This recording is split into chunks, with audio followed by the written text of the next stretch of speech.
Here to talk about the future of strategy and agency strategic capabilities is Amy Winger and Amy Worley, both from VMLY&R. I really thought I was going to mispronounce that. Please welcome them to the stage.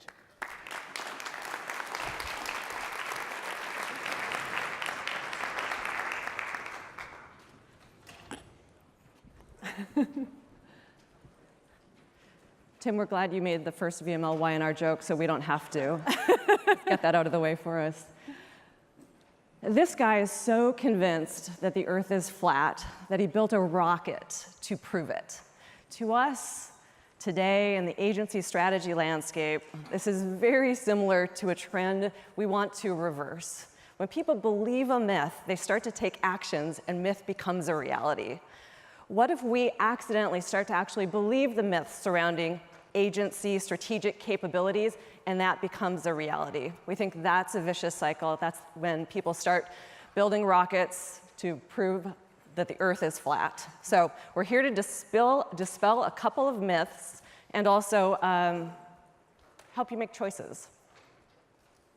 So first, we'll start with 5 myths that we'll dispel. The first myth is that strategy is suffering. Strategy is bleeding on the ground. We don't think this is true. This is actually the golden age of strategy in agencies. We've never had more tools at our disposal. We've never had open innovation. We've never had cultural trends. We've never had the access to talent around the world that we have today. We think, on the contrary, this is the golden age of strategy, and that's what we want you to believe today, too. Myth number 2 is in a world where we have media agencies and creative agencies, the idea that only media agencies need media. In fact, media sits at the intersection of consumer behavior, data, and content, 3 of the most important things facing modern marketers. And if you're not bringing that thinking into your creative process, you're missing out on some of the biggest, most impactful ideas. Myth number 3, the gig economy is killing us. Millennials are killing us. The next generation is killing us. It's simply not the case. When we know that speakers yesterday talked a little bit about this.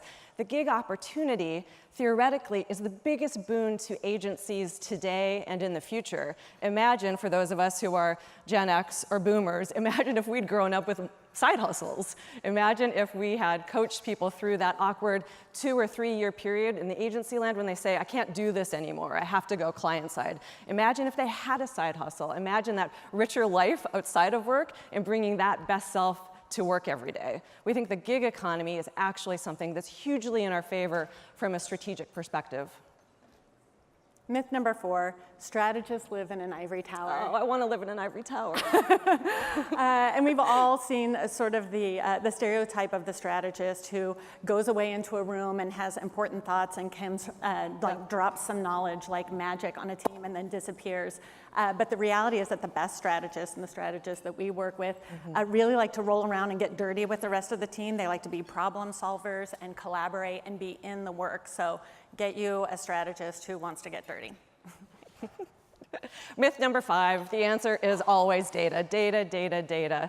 There's this, I just want to address it here, this is this like low-level ennui that the world of data and the world of algorithms is going to kill all of us in the strategy world, and that our future jobs are just dusting servers in a server farm somewhere where the AI produces all of the strategy. If you broaden that thought about data, it is, again, a great tool for us, and it's also information. And if you look around your agency, our hypothesis is you will find more use of data, information, research, all of that, than you're giving yourselves credit for. And it's a matter of sorting that out within the context of your business, as opposed to being kind of scared of or worried about this coming data onslaught that feels like it's all ones and zeros and binary and it's going to take things over. This actually could be really useful for all of us in the agency's strategy landscape.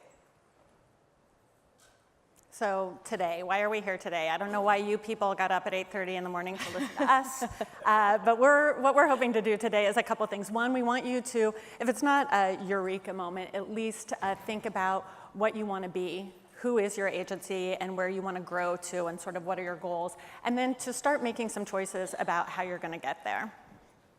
So why are we talking about this? As you know, we are at the new agency, VMLY&R. We grew up for about 20 years at the former agency, VML, and so in that time you might say, why are these two people talking? They've only been really at one agency, now two. It's in fact because over the course of that time, the landscape has changed a lot, and we have been partnered with almost every agency in the room, I bet, in some way over time with consultancies. We've been in every kind of model, from digital to traditional to integrated teams on CPG to big, huge website builds. So we come at this from a place of empathy and compassion, and this is why we want to just take a little walk with you. This is a brief and imperfect history. As Amy and I started talking about this presentation, we thought it would be useful just to go back in time a little bit and remember how we got here. So brief and imperfect. So there was this dawn of time where there was brand strategy, and then these other little strategy babies started to pop up, and everyone started to kind of cram in to the same amount of time and think space. And then digital strategy came along, and that was a big deal for a while, like maybe 10 or 8 years ago, something like that. But then digital strategy started to get kind of morphed into a couple of other strategy disciplines, and strategic specialisms started to eat each other and started to kind of co-opt space in an integrated agency or integrated strategy team. So we have more and more specialism every year. Then connection strategy comes up, and it kind of merges a couple of other of these subspecialties. Business and tech strategy says, hey, wait a second, we're actually the most important strategy specialism. So then they push everybody else down because they're on the scene. But we think now, you know, this is a couple of years ago, this is a pretty manageable set of specialisms. Anybody should be able to kind of, you know, color inside the lines, sort this out for themselves in their agency. But then what happens? Then the data strategy people come around, and then the experience strategy come around, and then the commerce people come around and say, we are the strategy. So we understand, you know, what's a girl to do? What's an agency to do, considering that we have all of these specialisms all vying for a finite number of hours, amount of time, and amount of really impact in the world. So to us, to Tim's earlier point, strategy is about making choices. So here we go. So we are at VMLY&R, and what we do at VMLY&R is create connected brands. And if we're going to create brands that live in people's lives, that connect with them at a human level whenever and wherever they are, and influence them to share that with others, then we have to do more than just brand strategy. So if we pick that apart, like connecting with people to human level sounds very much like traditional brand strategy, but when we get into living in their lives whenever and wherever they are and getting them to share that with other people, we're starting to think about, you know, commerce and social and media and web experiences like mobile and all of these other things. So if we're going to fulfill this promise that we're making to our clients, we need to have a lot of expertise beyond traditional brand strategy. So we think if connected brands is our rally cry, and it's what we're out in the market to do, then we think of our strategic capability that it's a crafty, confident community. So we had a big debate over drinks last night about whether everyone has been kind of 3C'd or 4C'd to death, but we really like these C's. And we work in strategy, anyway. So we're doing it. It's early in the morning. These are important because crafty is about the craft. It's also about being ingenious with time, with bending boundaries, confident enough that we can be a community. There are a lot of personalities in the agency world, and most of them are in strategy in some way. It's important that we approach the world of strategy at our agency as a community. And to do that, we have constructed an organization and not really a process, but we've constructed a way of working that works for us, and we want to share it with you in hopes that you're picking up something that works, again, in your context. And remember, we're doing a strategy now on an industrial scale. Is anybody at an agency bigger than 7,000 people right now? So like, yep. Couple of you. So you sort of get to be industrial scale at a certain point. And so we're not saying what we're doing is exactly the thing you should do. There are lots of reasons why, and we're happy to talk about it, but it works for us. So with that, a crafty, confident community. And Amy talked about our sort of approach. It's not a process, it's not a racy, it is sort of an ethos and a philosophy where, of course, we want to start with insights about our consumer. And those insights can come from the traditional places like focus groups or secondary research, but we're also looking at commerce information. How are people shopping? Search information can be so interesting and informative about what's in a user's head. Social listening, all sorts of information that can help us better understand consumers, how they live, the friction points that they're experiencing with the brand. And then we have to cull that down into what makes sense for a brief. And that briefing process is also something that's very different for us because it is a creative brief, but it's not just being delivered to the creative team. The creative and connections team, and sometimes other folks, are together for that briefing. And the reason for that is that we don't want, here's a 30-second spot, go make it digital, or here's creative, put it in market, here's a media plan, go fill it up. What we want is that the way somebody experiences the message is part of the message itself, that those are linked together and can't be pulled apart, and that's what creates connected brands. And of course, it's all measured and optimized. So we do have specialist focuses. We have people who sit in brand and experience strategy, connections, which you can think of as media in the broadest sense of the word, commerce, which includes e-commerce and shopper physical retail, as well as advisory, which is more like our business consulting. And while people sit within those specific departments, they don't really work within those specific departments. It's very open source and free form. People are buddying up, and grouping together to solve problems in different ways. And there's also people that sit within each one of these groups that also kind of morph in between them. So they may have a foot in one and a foot in the other, and they can be really useful for solving specific kinds of problems.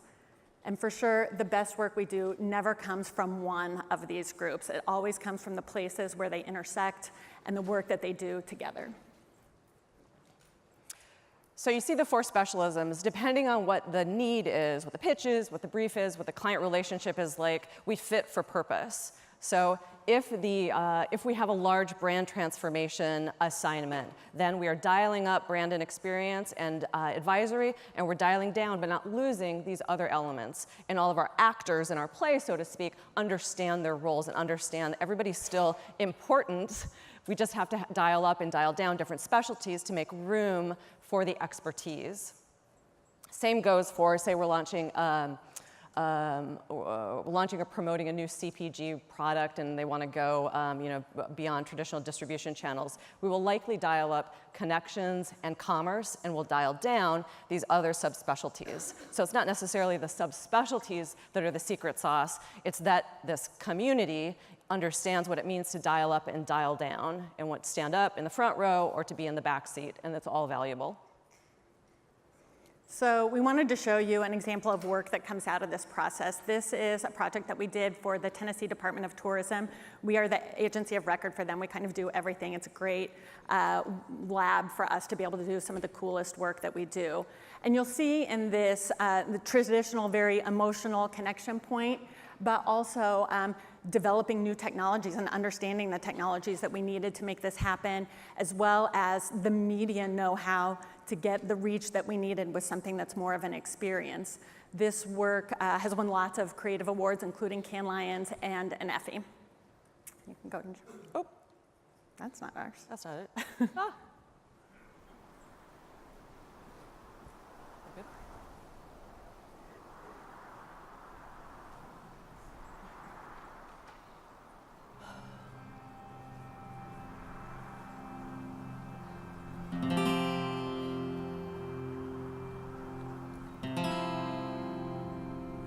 Everybody at work was saying how pretty the colors are.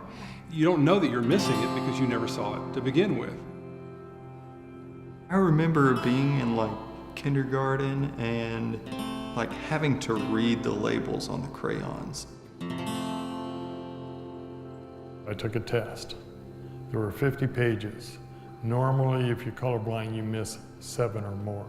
I missed 48. I see the colors and they're beautiful and they're fluorescent and they're great. And I'll say, honey, see that? And he'll say, what? I wish he could see what I see.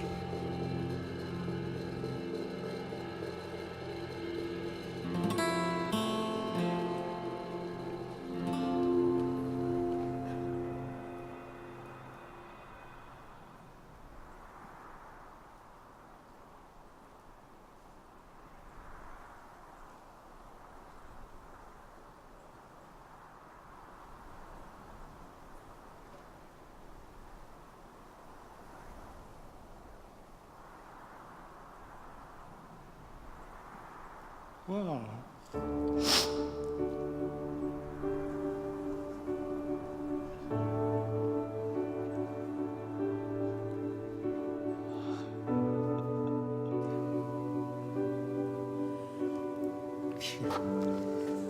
Unbelievable.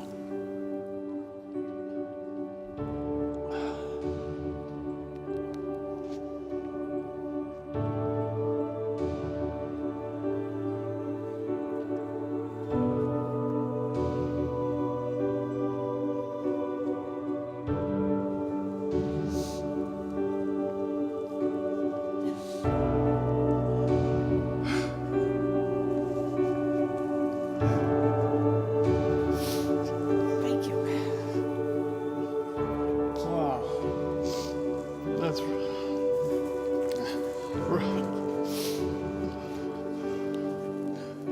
I'm glad to have seen it. I just wish I'd seen this all my life. Kind of like what I would imagine. The difference between here and heaven.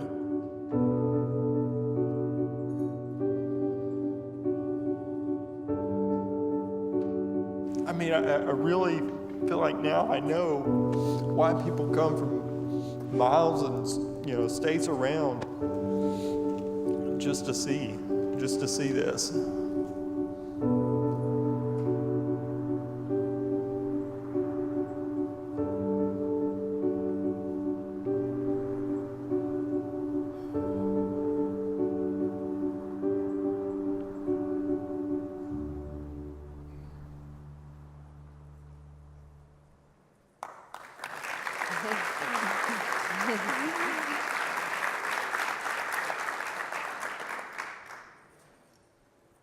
It's your morning cry. So enough about us.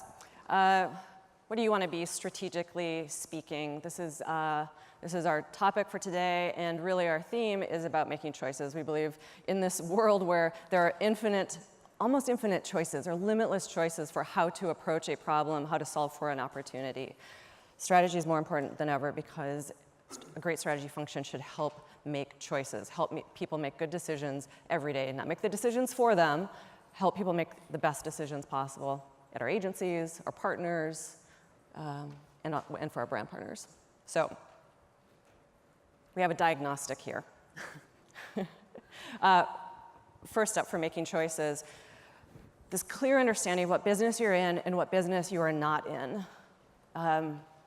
You'll see that our last step, people think it's the first step. But the first step is actually understanding what business you are in, what is most important to you, who are the clients you are working with or doing your best work. For us, Tennessee isn't our biggest client, but it is emblematic of what we talk about. And when we are at our best, we are doing work like that. So for you, what business are you in? That's the very first tippy-top question.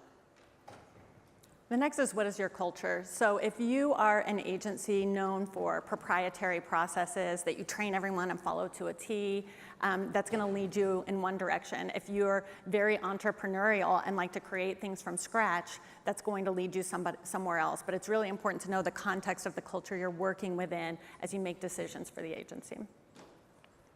Next, strategy doesn't exist in isolation. So what other kind of people are already at your agency? Are people already have a toe in some kind of strategic set of activities? Are people already majoring and minoring in different ways? If you're thinking about recrafting the super competitive leading edge strategy organization, first don't look at strategy. First look at every other group that's already functioning, from your perspective, functioning at its highest level before you start then focusing in on strategy.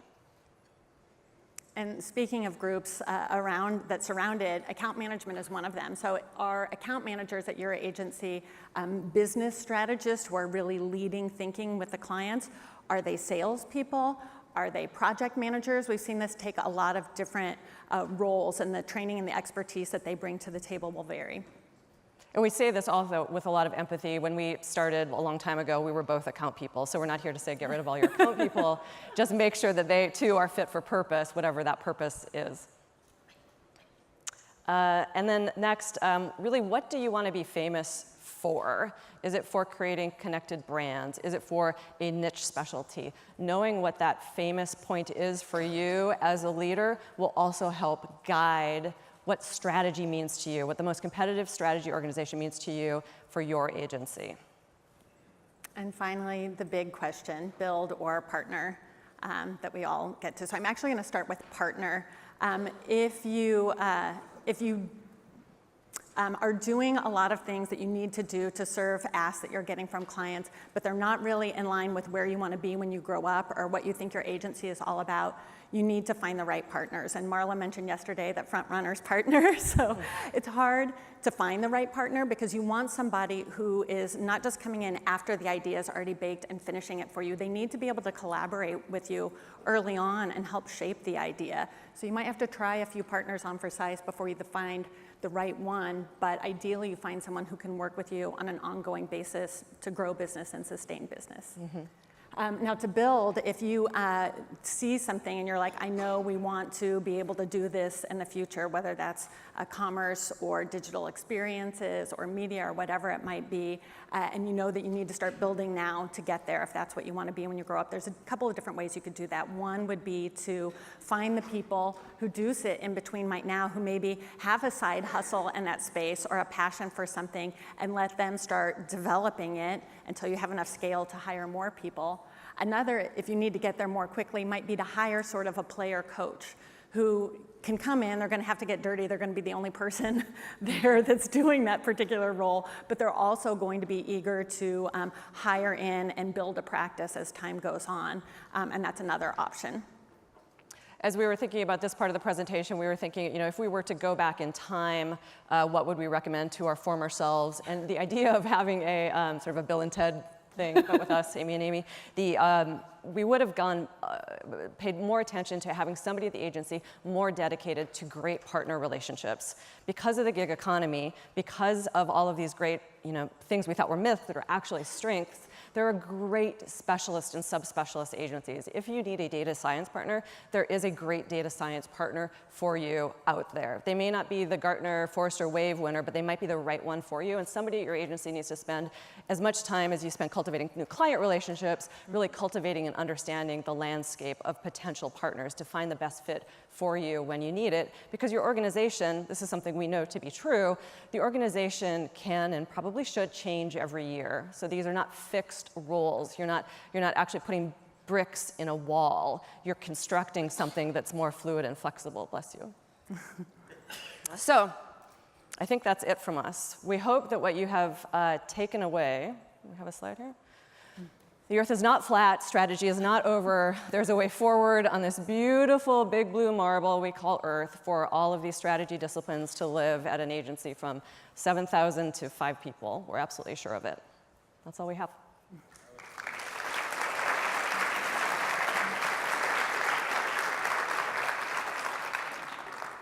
Thank you very much. We're going to do a quick Q&A. Okay. Would you guys like to sit down for the Q&A? Okay. As they pull Slido up, there it is. I wanted to start because when I introduced you, we talked about strategy and how everybody would define it differently. And sure enough, as I'd asked a few people, everybody had a different opinion. And you defined it as making choices, which I think is a really interesting, clear way to get about it. What's your POV on that wording and where it leads people in terms of clarity around strategy? Want me to take it? Sure. Okay. So making choices appears to be, I could say dramatically at an all-time low. It's really hard to make decisions because there are so many options. And so if strategy, you kind of go through all the options for strategy. The strategy person could be the smart person in a room of dumb people. Well, that's stupid, So we don't want to do that. Strategy could be the most expensive person on your payroll. Not in our case, but it could be in some other agency. It could be. It could be just theoretically, if anybody was interested in that. You could just go through sort of, again, a list of options for what strategy could do. If we've got this huge tension barrier, enemy out in the world, which is plethora of choices, who better than strategy people who are constantly doing kind of an if-then thing with their mind and if-then and what's possible to narrow down to a team who can make the right choice. I feel like it's so valuable, and also that strategy people don't know that could be their job. Right. So that's what I think. Anything to add? No. You looked like maybe you were about to say something. One of the questions from Slido, how do you parse the difference between client and business strategy, which is often led by account management, and creative/consumer strategy, which is led by planning? And are the skills different?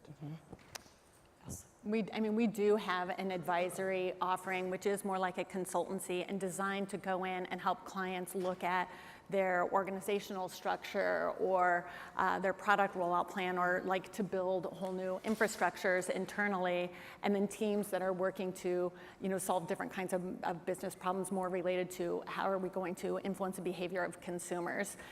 They can work really closely together because sometimes understanding came up yesterday in the client panel.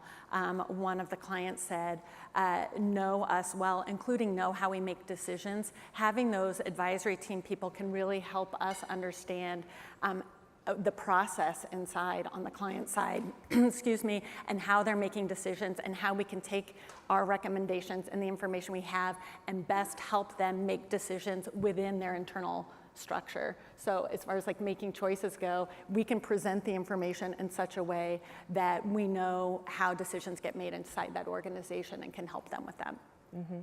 And they are, these people are all trained differently or come from different backgrounds. There might be account people who are sort of shaped enough that maybe they have an MBA and have some background in some kind of business consulting so that they could be in advisory. More often than not, though, we see the greatest account people are those people who know everything inside and out about the brand, the personality of the brand organization, and can cue, the very best ones can cue the right people internally when they need to.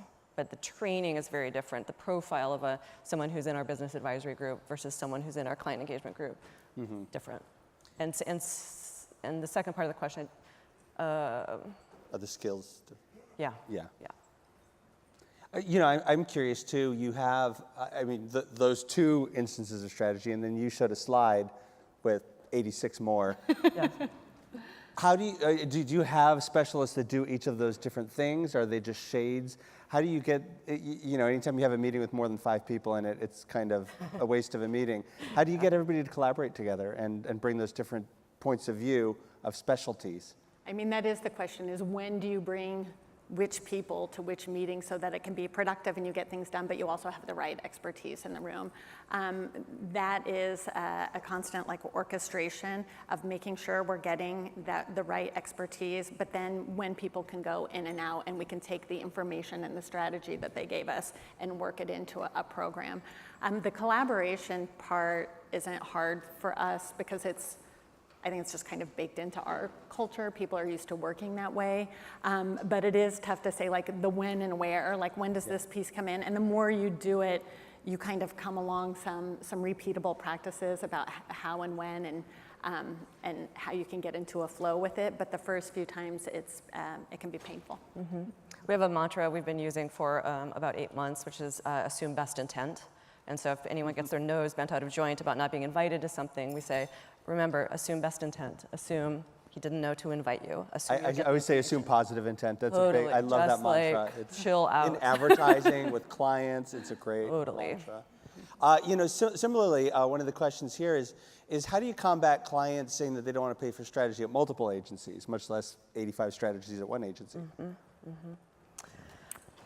Sometimes it's not so much a matter of listing out, these are all the different strategic services you're paying for. There might be a lump of strategy and a fee, and we're going to decide how to use it when and how to lever people up and down to deliver what we think is the best product. I think one of the things I mentioned, the myth about media thinking, and there's a lot of times we have a media offering at VMLY&R, but a lot of times for our biggest clients, we're not the media agency. And there are times when we have a great partnership with them and they can give us the thinking that we need, but a lot of times the collaborative way we work and the expectations that the creative team has about how connections and media thinking is going to inform their process, we might not get that when we have a partner. But the client doesn't want to pay for media strategy at the media agency and media strategy at the creative agency. And so we need to think about how we take our lump of strategic thinking and put the right people in the mix to get the best possible outcome. Mm-hmm. And I'll just add is, hindsight is our our guide from being on those integrated agency teams where there's, there's 5 strategy leaders all trying to just fit inside, a little shoebox of strategy. We've learned to try not to play in that because there's on one hand, you can develop a great relationship among the strategy people. Strategy people tend to be sort of the diplomats or the travelers of the agency world. So you could work it out with those other humans who are trying to also fit inside that shoebox. Or at some point, you just got to stand down and say, this model doesn't work. But it's incredibly difficult to do that. So we only have time for one more question. I apologize for all the ones we won't get to. I don't know how many people raise their hand to say they work at an agency of over 7,000 people, but there's lots that are considerably smaller. If there's a research department of 1, and maybe expand that a little bit to think about people who don't work in strategy but have strategic thinking, where do you suggest putting the focus? How can they get good at all these different disciplines? Shades of strategy. Yeah, I mean, we talked a little bit about that, you can find the people who have a passion or a side hustle and let them sort of pick that up. If somebody's super into social media and they want to start developing social strategies, maybe you let them sort of do that. I think also training people on research tools so that more people have access to data. And so you're not waiting on your one research person to try to do the research for everything, can enable people to have the information they need to make decisions. Mm-hmm. I will say that though it's 7,000 industrial scale people right now, it used to be 100 people. So and we were both there. And we were both there. So we've seen this evolve. Yeah. Great. Thank you very much, Amy and Amy. Thank you.